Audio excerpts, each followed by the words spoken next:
I got into solar cooking when visiting schools around the country and watching the way that they prepared the food using firewood.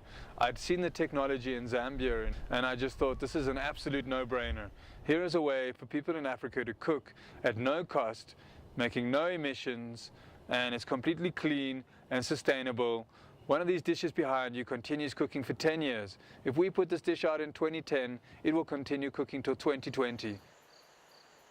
We have a massive problem with deforestation in Africa. It is people's primary energy source. In communities across southern Africa, they say the trees run away from them because every day they've got to walk a little bit further to collect the same amount of firewood to cook their food. When we put a solar cooker in, from day one, it reduces your firewood needs down to next to nothing, or by at least 2/3.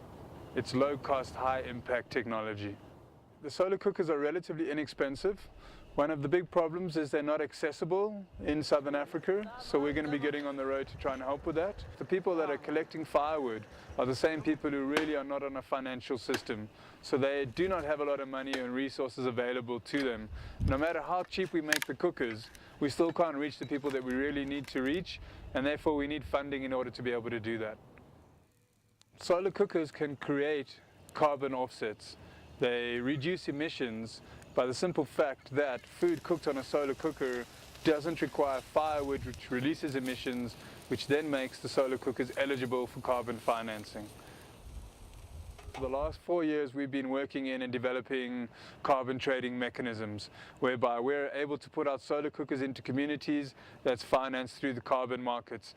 SunFire Solutions has just become one of 5 projects in South Africa that is offsetting for the World Cup in South Africa. Solar cookers come in a box that you can carry on the back of a bicycle. They take about 20 minutes to put together. They're extremely easy to use. You need no specialized skills or knowledge or tools to assemble and use a solar cooker. It's very, very easy to just point at the sun and learn how to use. And that is how you build a solar cooker. In order to double the power of your solar cooker that only cooks one pot, we can use what's known as a sunbag solar cooker. It allows you to take your pot off and your rice or your pup is cooked halfway. You would take the pot off, place it in the sun bag, which acts as a retained heat cooker, saving you both time and energy, and also keeping food warm long after dark. So this sun bag effectively doubles your cooking power, giving you a 2-plate cooking stove. In September of 2010, we're to embark on an expedition starting in Mozambique and traveling throughout southern Africa to distribute solar cookers. We will have an interactive website that people from all over the world will be able to tune in to the solar caravan. These cookers cost approximately $180, and we are looking for investors to finance these cookers on behalf of rural African communities.